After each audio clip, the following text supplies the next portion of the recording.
Marcus Thompson dragged his worn leather suitcase behind him, each step sending sharp pain through his injured left leg. The bus had dropped him and his younger sister Emma at the dusty crossroads 3 miles back, and the walk to what the driver called the nearest town had been brutal under the scorching Arizona sun. Emma, only 16 and exhausted from their 3-day journey from Chicago, struggled to keep up with her brother's determined pace despite his obvious discomfort.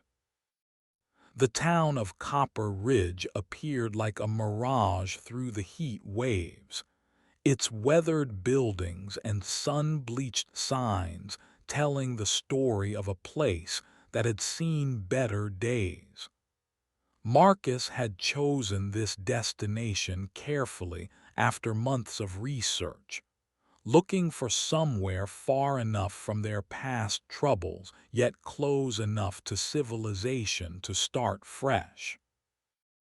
The inheritance money from their grandmother's estate wouldn't last forever, but it was enough to give them a chance at rebuilding their lives away from the toxic environment that had driven them from their childhood home.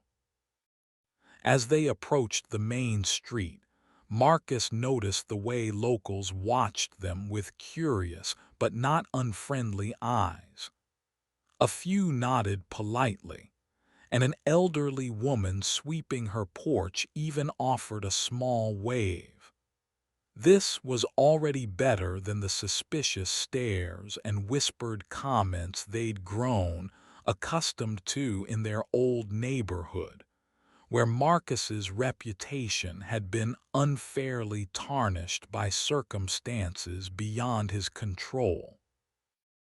The town's centerpiece was clearly the horse ranch that sprawled across the eastern edge of Copper Ridge. Even from a distance, Marcus could see the magnificent animals moving gracefully across the green pastures, their coats gleaming in the afternoon light. The sight stirred something deep within him that he'd thought was lost forever. As a child, before everything went wrong, he'd spent countless hours at a stable near their home, learning to ride and care for the animals that had become his sanctuary from a troubled family life. Emma tugged at his sleeve, pointing toward a weather-beaten sign that read, "Sunset Ranch Visitors Welcome." Beyond the sign, a figure emerged from the largest barn, his silhouette unmistakably that of someone who'd spent his life working with horses. The man wore a classic cowboy hat, well-worn boots, and carried himself with the easy confidence of someone completely comfortable in his environment. As they drew closer, Marcus could see the rancher was probably in his 60s, with silver hair visible beneath his hat and hands that spoke of decades of honest work.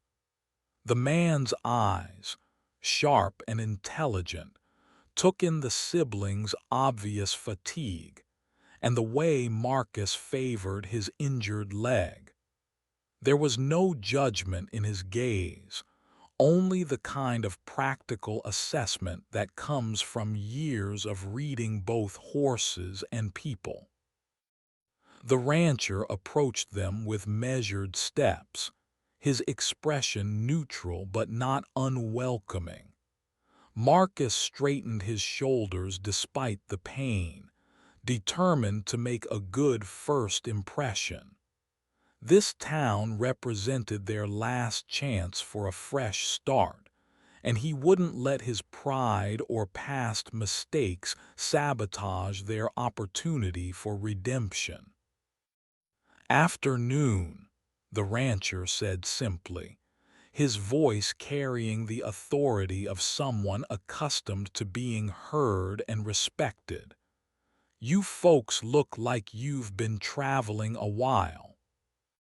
Marcus nodded, unsure how much to reveal about their circumstances. "We're looking for a place to settle down," he said carefully. "Somewhere we can start over." The rancher's weathered face remained impassive as he studied them both.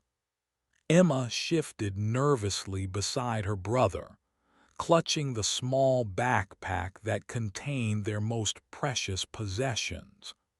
The silence stretched between them, filled only by the distant sounds of horses and the whisper of wind through the sparse desert vegetation. Finally, the rancher spoke again, his words simple but carrying an unexpected weight of possibility. "Rest here if you like horses," he said, gesturing toward his ranch with a slight nod. "Name's Jake Morrison, and I've been working this land for 40 years. Always got room for folks who appreciate the animals and aren't afraid of honest work."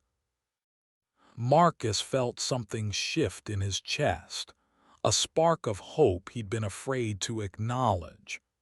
The offer was more than they dared to expect, especially from a stranger who knew nothing about their history or the reasons they'd fled their old life.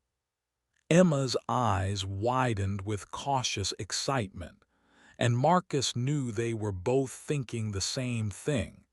Maybe, just maybe, they'd found their sanctuary. The afternoon sun cast long shadows across the ranch as Jake Morrison waited for their response, his patient demeanor suggesting he understood the weight of the moment. Behind him, the horses continued their eternal dance across the pastures, oblivious to the human drama unfolding at their gates, but somehow central to the possibility of redemption that hung in the desert air. Marcus took a deep breath, feeling the first stirrings of something he'd almost forgotten: hope for the future. Whatever challenges lay ahead, whatever secrets they'd have to navigate, this moment felt like the beginning of something new. The cowboy had offered them exactly what they needed most: a chance to prove themselves worthy of a second chance. "We like horses just fine," Marcus said finally, his voice steady despite the emotion threatening to overwhelm him. "And we're not afraid of work." Jake Morrison's weathered face cracked into the first genuine smile they'd seen in months. "Then welcome to Copper Ridge," he said, extending a calloused hand. "Let's get you settled in." As they shook hands, Marcus felt the weight of their journey begin to lift from his shoulders. The road ahead was still uncertain, but for the first time in years, he believed they might actually make it through to the other side. Emma squeezed his free hand, and he knew she felt it too. The possibility of home, of belonging, of finally finding peace after so much turmoil. The sun continued its westward journey across the vast Arizona sky, painting the landscape in shades of gold and amber. In the distance, the horses seemed to sense the change in the air, their movements becoming more spirited as if welcoming the newest arrivals to their domain. Marcus Thompson had limped into Copper Ridge carrying nothing but pain, hope, and his sister's unwavering faith in him. Now, Standing in the shadow of Sunset Ranch, he dared to believe that might be enough. Jake Morrison led them toward the main house, his stride measured and purposeful. As they walked, he pointed out various features of the ranch: the training corral where young horses learn to trust human hands, the feed barn where hay was stored against the harsh desert winters, and the small bunkhouse where seasonal workers stayed during the busiest times of year. Each building told a story of dedication and hard work, of a life built around the simple but profound relationship between humans and horses. "Been running this place since I inherited it from my father," Jake explained as they walked. "He started with nothing but a dream and a stubborn streak a mile wide, built it up one fence post at a time, one horse at a time. Now it's one of the most respected ranches in the county." Marcus listened carefully, filing away every detail. He'd learned the hard way that understanding the history and culture of a place was crucial to finding acceptance within it. The fact that Jake was sharing this information so freely suggested a level of trust that Marcus knew he'd have to earn and maintain through his actions, not just his words. Emma walked beside them in wonder, her eyes wide as she took in the magnificent animals and the vast landscape stretching toward the horizon. She'd spent her entire life in the city, where the tallest things were buildings, and the only animals were pigeons and stray cats. The ranch represented a completely different world, one where the rhythms of life were set by nature rather than traffic lights and subway schedules. "You'll find Copper Ridge is the kind of place where folks look out for each other," Jake continued, his voice carrying a subtle warning as well as a welcome. "We don't ask too many questions about where people come from, but we do expect them to pull their weight and treat others with respect. The horses especially. They're not just livestock here, they're family." Marcus understood the message beneath the words. Jake Morrison was offering them sanctuary, but it came with responsibilities and expectations. The horses would be their teachers as much as their charges, and how they treated the animals would determine how the community treated them. It was a fair bargain, one that Marcus was more than willing to accept.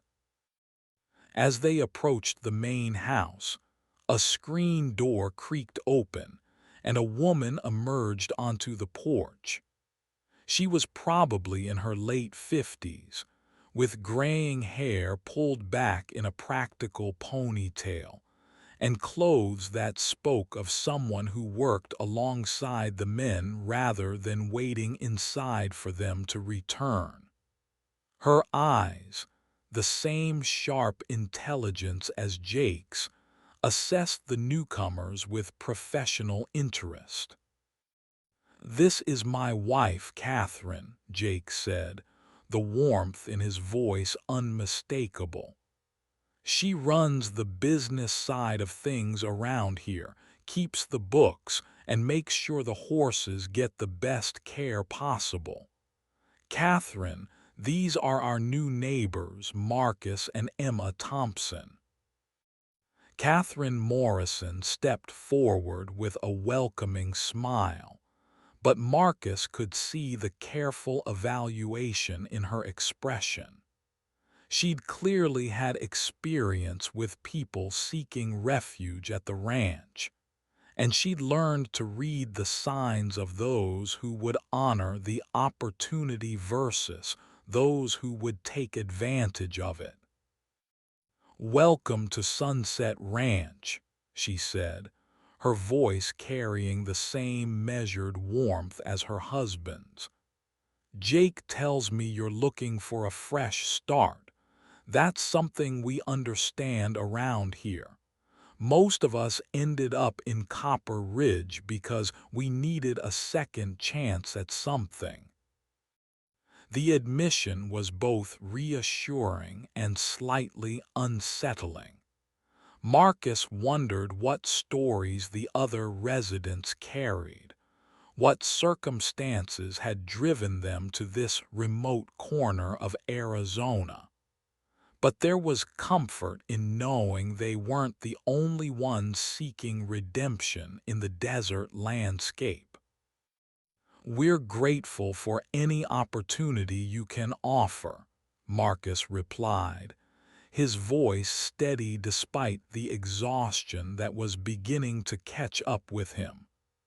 "We're not looking for charity, just a chance to work and prove ourselves." Catherine nodded approvingly. "Good. Charity doesn't build character, but honest work does. We've got a small apartment over the equipment barn that we use for ranch hands. It's nothing fancy, but it's clean and private. You can stay there while you get your bearings." Emma let out a small sigh of relief at the mention of privacy. The past few weeks had been spent in bus stations, cheap motels, and the cramped quarters of Greyhound buses. The thought of having their own space, even temporarily, felt like an incredible luxury. "What kind of work needs doing?" Marcus asked, already mentally preparing himself for whatever physical challenges lay ahead. His injured leg would limit some activities, but he was determined not to let it become an excuse for avoiding responsibility. Jake looked toward the pastures where the horses were beginning to gather near the fence, anticipating their evening feeding. "Depends on what you can handle. We've got horses that need training, fences that need mending, feed that needs distributing. The work's not easy, but it's honest, and it pays fair wages." "I can handle whatever needs doing," Marcus said firmly. "The leg's not as bad as it looks." Catherine and Jake exchanged a glance, and Marcus realized they'd probably seen their share of injured people seeking refuge at the ranch. The fact that they were still willing to offer him work suggested they understood the difference between someone who would use an injury as a crutch and someone who would overcome it through determination. "We'll start you off with light duties," Catherine said practically. "See how you handle the horses, how they respond to you. That'll tell us more about what you're capable of than any job interview ever could." As the sun began to set behind the distant mountains, painting the sky in brilliant shades of orange and purple, Marcus felt a sense of possibility he hadn't experienced in years. The ranch offered more than just employment. It offered a chance to rebuild not just their lives, but their sense of self-worth and purpose. The horses began moving toward the barn, their hooves creating a rhythmic percussion against the packed earth. Emma watched them with fascination, and Marcus could see the same wonder in her eyes that he felt stirring in his own chest. They'd found their sanctuary, and now the real work of earning their place in it could begin. Jake Morrison had offered them exactly what they needed, a chance to prove themselves worthy of trust and respect. The cowboy's simple words had opened a door to possibilities they'd barely dared to dream about.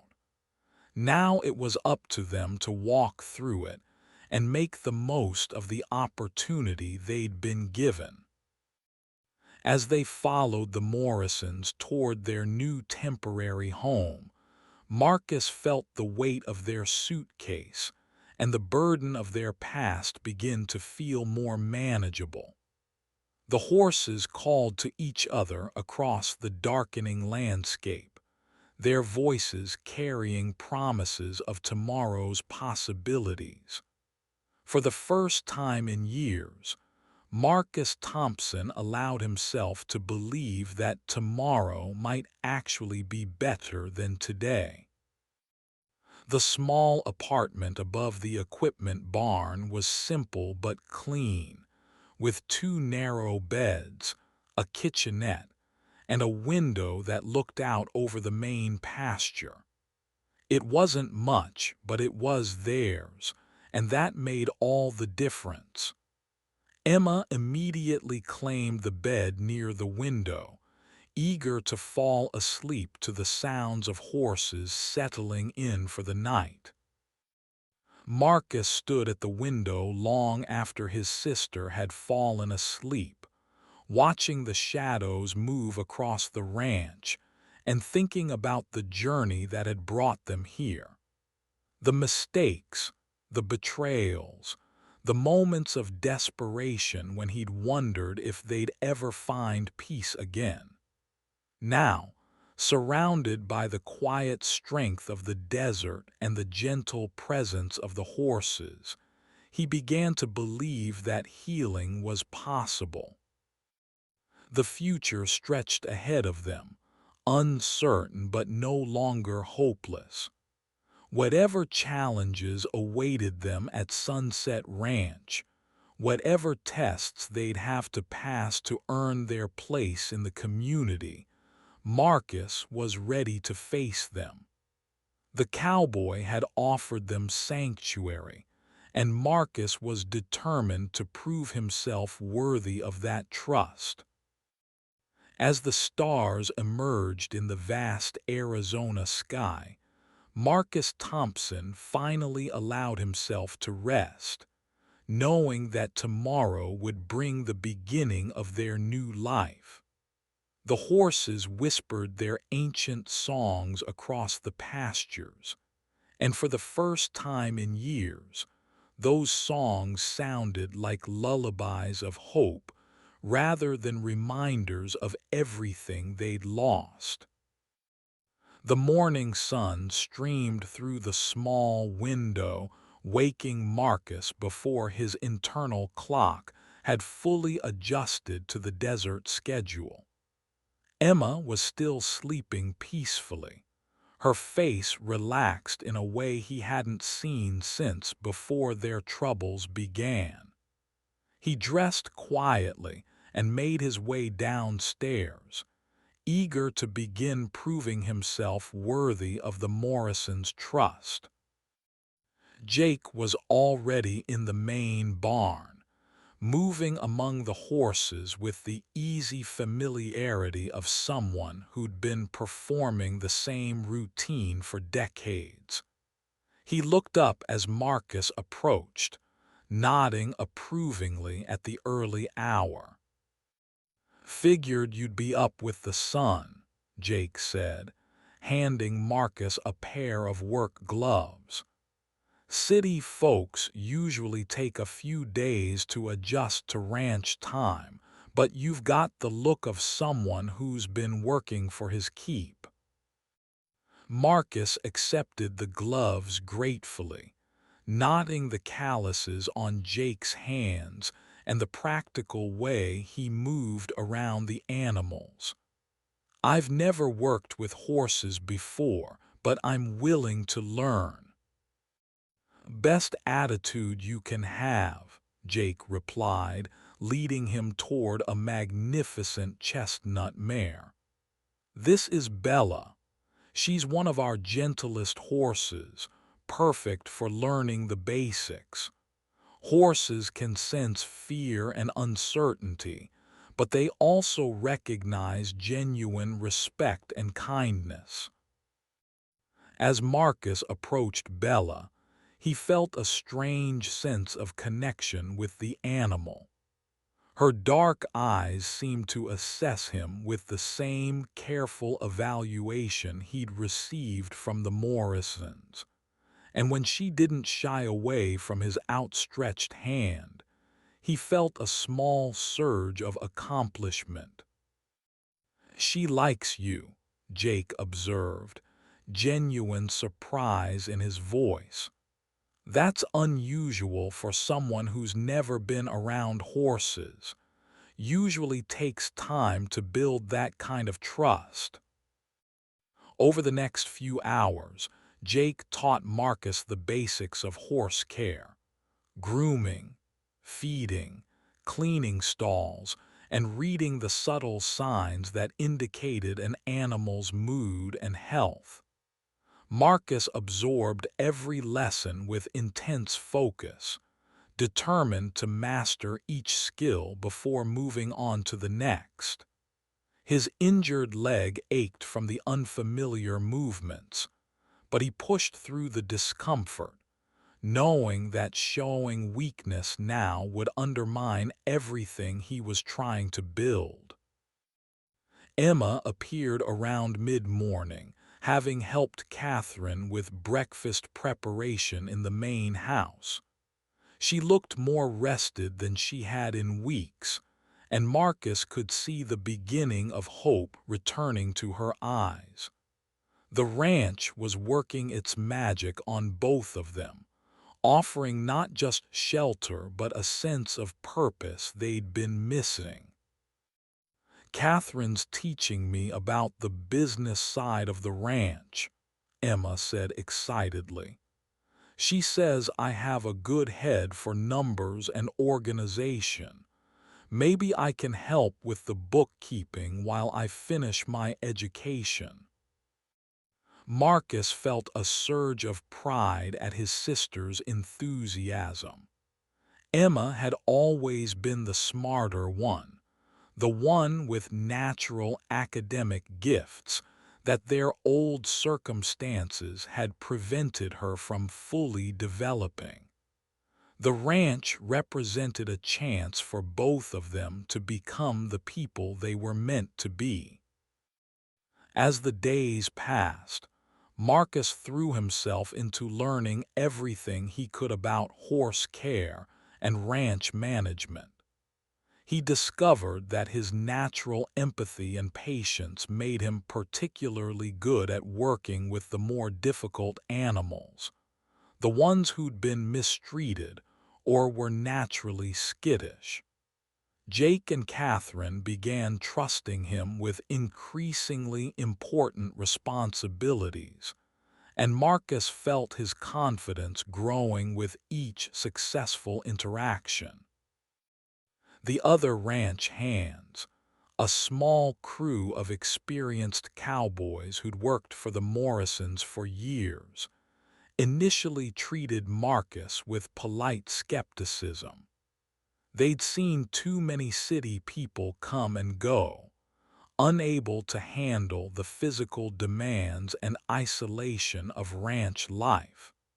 But Marcus's determination and genuine respect for the work gradually won them over, and he began to feel like he was becoming part of something larger than himself. Emma flourished under Catherine's guidance, her natural intelligence and organizational skills making her invaluable to the ranch's operations. She enrolled in correspondence courses to finish her high school education while learning practical business skills that would serve her well regardless of what path she chose in life. The transformation in both siblings was remarkable, but Marcus knew their real test was still coming. 3 weeks after their arrival, Marcus overheard a conversation between Jake and Catherine that made his blood run cold. They were discussing a man named Robert Vaughn, apparently a powerful local landowner who'd been trying to acquire Sunset Ranch for years. According to their conversation, Vaughn had been increasing his pressure recently, using various legal and financial tactics to force the Morrisons into selling. "He's got connections in the county government," Catherine was saying, her voice tight with worry. "His lawyer's been filing complaints about our water rights, our land use permits, even our animal welfare standards. It's all baseless, but the legal fees are mounting up." Marcus felt a familiar chill of recognition. He'd seen this kind of systematic harassment before, the way powerful people used their connections and resources to destroy those who stood in their way. The realization that the Morrisons were facing the same kind of threat that had driven him and Emma from their old life filled him with a mixture of dread and determination. That evening, Marcus made a decision that would change everything. He approached Jake and Catherine after dinner, his expression serious but resolute.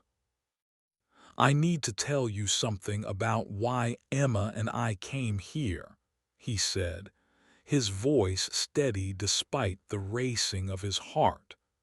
"And I think what I know might help you with your Robert Vaughn problem." Jake and Catherine exchanged glances, clearly having suspected that Marcus's story was more complicated than he'd initially revealed. They settled into their chairs, prepared to listen to whatever truth he was finally ready to share. "My name is Marcus Thompson, and until 6 months ago, I was a forensic accountant in Chicago," Marcus began, his words carefully chosen. "I specialized in uncovering financial fraud and corruption, usually working with law enforcement and regulatory agencies. I was good at my job, maybe too good." He paused, gathering his courage for the hardest part of his story. "I discovered that a city council member named David Chen was embezzling funds from a housing development project meant for low-income families. The evidence was solid, impossible to deny. But Chen had powerful friends, and instead of facing justice, he managed to turn the investigation around on me."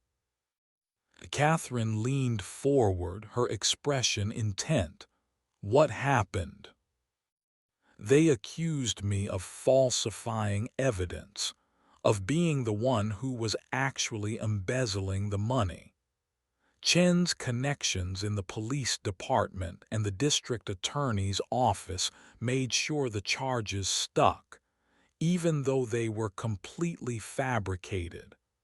I lost my job, my reputation, and nearly went to prison. The only reason I didn't was because a judge who couldn't be bought recognized the setup for what it was." Marcus's voice grew harder as he continued. "But the damage was done. I was blacklisted from working in my field, and Chen's people made sure Emma and I were constantly harassed. They wanted to make an example of what happened to people who crossed them. We had to leave everything behind and start over. Jake was quiet for a long moment, processing the implications of Marcus's revelation. You're saying you know how to investigate financial corruption.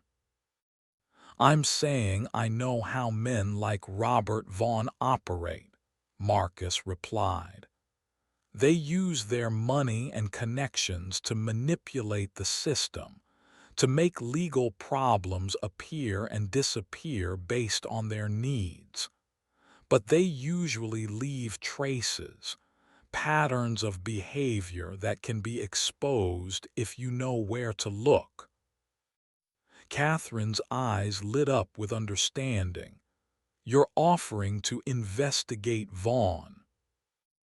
I'm offering to find out exactly how he's pressuring you and what leverage he might have over local officials.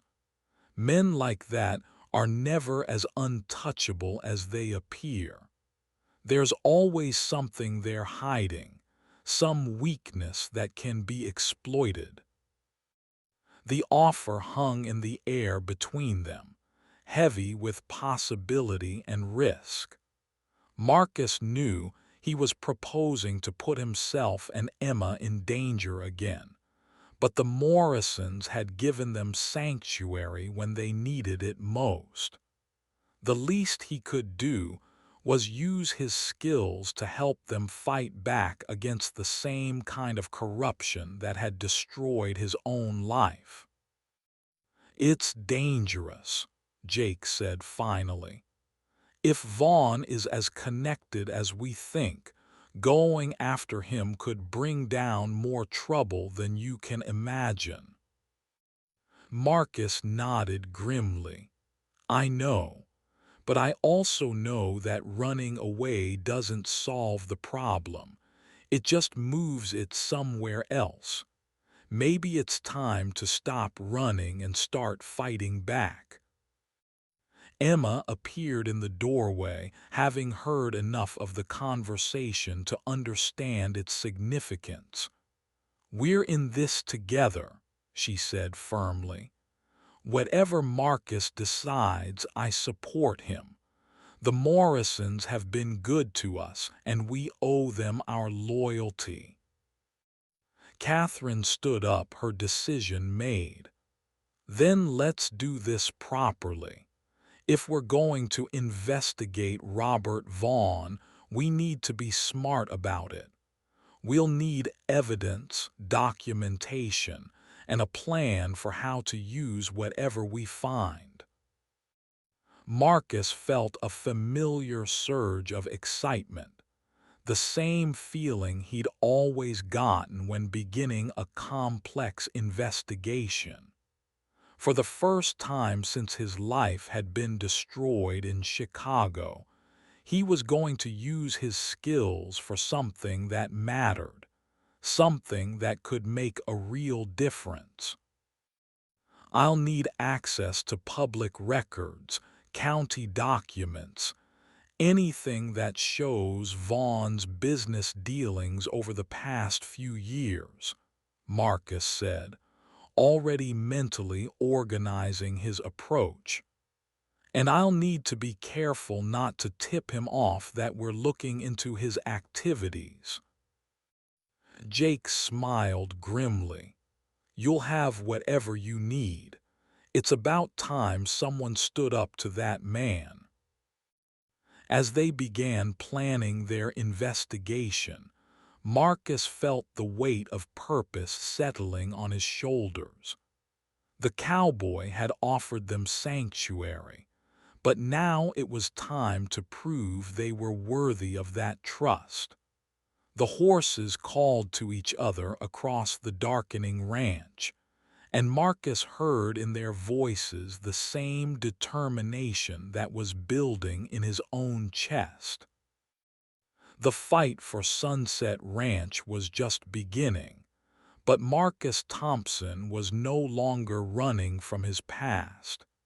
He was ready to confront it head-on, using the very skills that had gotten him in trouble to protect the only home he and Emma had left. The desert wind whispered promises of justice across the landscape, and for the first time in months, Marcus felt like he was exactly where he was meant to be. Robert Vaughan's campaign against the Morrisons had been carefully orchestrated, but Marcus quickly discovered that the man's arrogance had led him to become sloppy in covering his tracks. Over the next 2 weeks, Marcus spent his days working with the horses and his evenings poring over public records, county documents, and financial filings that painted a disturbing picture of corruption and manipulation. The pattern was exactly what Marcus had expected to find. Vaughan had been systematically acquiring properties throughout the county, using a combination of legitimate business practices and more questionable methods. He'd cultivated relationships with key officials in the county government, the planning department, and even the sheriff's office. These relationships allowed him to manipulate zoning decisions, expedite permits for his own projects, and create regulatory problems for those who refused to sell to him. "Look at this," Marcus said one evening, spreading documents across the kitchen table in the main house. "Vaughan's companies have received preferential treatment on 17 different development projects over the past 3 years. The same officials who have been creating problems for your ranch have been fast-tracking his permits and ignoring environmental concerns about his developments." Catherine studied the documents with growing anger. "We've been fighting these same officials for months, paying lawyers to respond to their complaints, and all along they've been in Vaughan's pocket." "It gets worse," Marcus continued, pulling out another set of papers. "I found records showing that Vaughan's been quietly buying up water rights throughout the region. He's creating an artificial shortage that forces ranchers to either sell to him or face bankruptcy when they can't irrigate their land." Jake's face darkened with understanding. "That's why our water permit applications have been delayed for months. He's been blocking them while buying up the rights himself." Emma, who had been helping with the research, added her own discovery. "I found something else. Vaughan's been using shell companies to make political donations that exceed the legal limits. The money's going to the same officials who have been helping him acquire properties." Marcus felt the familiar thrill of a complex investigation coming together. Each piece of evidence they uncovered revealed another layer of Vaughan's corruption, but they needed something more than just documentation. They needed proof that would stand up in court and officials who couldn't be bought or intimidated. "We need to be careful about how we proceed," Marcus warned. "Vaughan's got too many connections locally. If we try to expose him through the county authorities, he'll just cover it up and come after us even harder." "Then what do you suggest?" Catherine asked. Marcus had been thinking about this problem for days. "We go over his head. Federal authorities, state investigators, maybe even the FBI if we can prove he's violating federal laws. The corruption we've documented involves mail fraud, wire fraud, and violations of campaign finance laws. That puts it in federal jurisdiction. The plan was risky, but it was their best chance of bringing down Vaughn without getting destroyed in the process. Marcus began reaching out to his few remaining contacts in law enforcement, people who knew his reputation and would listen to what he had to say despite the clouds that still hung over his name. Meanwhile, Vaughn's pressure on the ranch continued to escalate. County inspectors arrived unannounced, looking for violations that didn't exist. The ranch's business license was suddenly under review for unspecified compliance issues. Their insurance company received anonymous complaints about safety hazards that required expensive investigations to disprove. "He's trying to bleed us dry," Jake said after receiving yet another legal notice. "Even if we win every challenge, the legal costs are going to bankrupt us." Marcus knew the strategy intimately. It was the same approach that had been used against him in Chicago, a systematic campaign of harassment designed to exhaust the target's resources and willpower. But this time, he was fighting back with the same tools that had been used against him. The breakthrough came when Emma discovered a connection between Vaughn's shell companies and a federal highway project. The man had been using inside information about planned road improvements to buy up property that would become valuable once the government announced its intentions. The advance knowledge could only have come from someone with access to confidential federal planning documents. "This is it," Marcus said, studying the evidence Emma had uncovered. "This is federal fraud, conspiracy, and abuse of government information. The FBI will have to take this seriously." They spent the next week preparing their case, organizing documents, and creating a timeline that showed the pattern of Vaughn's activities. Marcus drew on his years of experience as a forensic accountant to present the evidence in a way that would be compelling to federal investigators. The night before Marcus was scheduled to present their findings to an FBI agent in Phoenix, Robert Vaughn made his most aggressive move yet. County sheriff's deputies arrived at the ranch with a warrant, claiming they'd received reports of animal abuse and needed to inspect the horses immediately.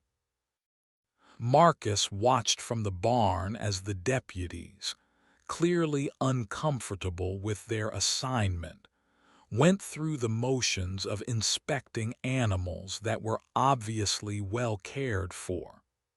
One of the younger deputies even apologized quietly to Jake, admitting that everyone knew the complaint was bogus, but they had to follow through on any official report. "This is his way of sending a message," Marcus told Jake as they watched the deputies leave empty-handed.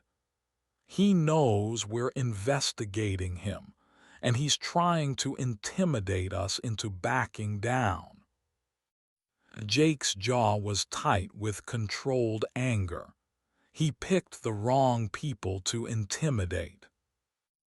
The next morning, Marcus drove to Phoenix with a briefcase full of evidence and a determination to see justice done. The FBI agent, a woman named Sarah Rodriguez, listened to his presentation with growing interest. She'd been investigating public corruption cases for years and recognized the quality of Marcus's work despite his complicated history. "This is solid," she admitted after reviewing the documents. "We've been hearing rumors about Vaughn for months, but we didn't have the evidence to build a case. What you've put together here could be the foundation for a major investigation." Marcus felt a surge of vindication. For the first time since his life had been destroyed in Chicago, someone in authority was taking his work seriously and recognizing its value. The evidence spoke for itself, and Agent Rodriguez was professional enough to separate the quality of the investigation from the controversy surrounding the investigator. "What happens now?" Marcus asked. "Now we open a formal investigation," Rodriguez replied. "I'll need you to provide additional documentation and testimony, but I want you to be careful. Men like Vaughn don't go down quietly, and they usually have more resources than we expect." Marcus understood the warning, but he also knew there was no turning back. They'd committed themselves to this fight, and the only way forward was to see it through to the end. The ranch had given him and Emma a second chance, and he was determined to make sure it survived Vaughn's assault. Driving back to Copper Ridge, Marcus felt a complex mixture of hope and apprehension. They'd taken the first step toward bringing down their tormentor, but the real battle was just beginning. Vaughn would undoubtedly escalate his attacks once he realized he was under federal investigation, and Marcus knew from experience how vindictive powerful men could be when cornered. The ranch came into view as the sun was setting, its buildings silhouetted against the vast Arizona sky. The horses moved peacefully across the pastures, unaware of the human drama surrounding their home. Marcus felt a deep sense of responsibility settling on his shoulders. These animals, this land, the family that had welcomed him and Emma when they had nowhere else to go, all of it was worth fighting for. Emma was waiting for him when he arrived, her face anxious with worry. "How did it go?" "They're opening an investigation," Marcus said, pulling her into a hug. "We did it, Emma. We actually did it." But even as they celebrated this small victory, Marcus knew their real challenges were just beginning. Vaughn wouldn't go down without a fight, and men with his resources and connections could make life very difficult for those who opposed them. The next few months would test everything they'd built at Sunset Ranch, and Marcus could only hope they were strong enough to survive what was coming. The horses called to each other across the darkening landscape, their voices carrying ancient wisdom about endurance and survival. Marcus listened to their songs and felt his resolve strengthening.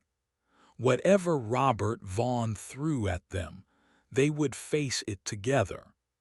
The cowboy had offered them sanctuary, and now it was time to prove they deserved it. The federal investigation moved slowly, as these things always did, but Marcus could see the web of evidence tightening around Robert Vaughn. Agent Rodriguez was thorough and professional, building a case that would be impossible to dismiss or cover up. Meanwhile, Vaughn's harassment of the ranch continued to escalate, as if he sensed that time was running out. The attacks became more personal and more dangerous. Someone cut the fence lines, allowing valuable horses to wander onto the highway where they could have been killed. The ranch's water pump was sabotaged, creating an expensive repair bill and threatening the animals' welfare. Anonymous calls to animal welfare organizations resulted in repeated inspections, each one finding nothing wrong but costing time and money to accommodate. "He's getting desperate," Marcus observed after the latest incident. "These aren't the actions of someone who feels secure in his position." Jake nodded grimly. "Desperate men are dangerous men. We need to be ready for anything." The warning proved prophetic when Marcus discovered that someone had been asking questions about him and Emma in town. A private investigator, working for an unnamed client, had been trying to dig up information about their past and their reasons for coming to Copper Ridge. The man was skilled but not quite skilled enough to avoid detection by someone with Marcus's background. "They're looking for leverage," Marcus told the Morrisons. "Vaughn's probably hopping to find something he can use to discredit us or force us to back down." Catherine's expression was fierce. "Let him try. This community knows who you are now, and they know what you've done for this ranch. Anyone who tries to hurt you will have to go through all of us." The support was gratifying, but Marcus knew it wouldn't be enough if Vaughn managed to expose their past troubles. The man had resources and connections that extended far beyond Copper Ridge, and he wouldn't hesitate to use them to destroy anyone who threatened his empire. The crisis came sooner than expected. Marcus was working with a particularly difficult horse when Emma came running across the pasture, her face pale with panic.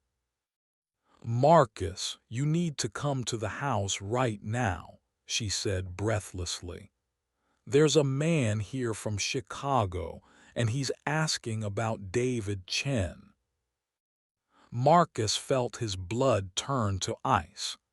The name he'd hoped never to hear again had followed him to their sanctuary, threatening to destroy everything they'd built. He handed the horse's lead rope to another ranch hand and walked toward the house, his mind racing through possibilities and contingencies. The man waiting in the Morrisons' living room was exactly what Marcus had expected.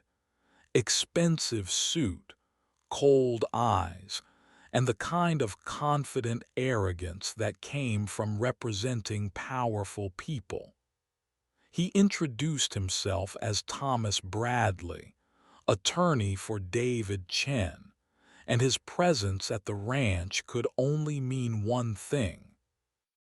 "Mr. Thompson," Bradley said with a predatory smile, "it's been quite a search finding you. My client has some unfinished business with you." Marcus kept his expression neutral, though his heart was pounding. "I don't have any business with your client. That was all settled in Chicago." "Not quite," Bradley replied, pulling out a thick legal document. "You see, there's been a development in the case. New evidence has come to light that proves your guilt in the embezzlement scheme. Mr. Chen is prepared to file new charges unless you're willing to cooperate."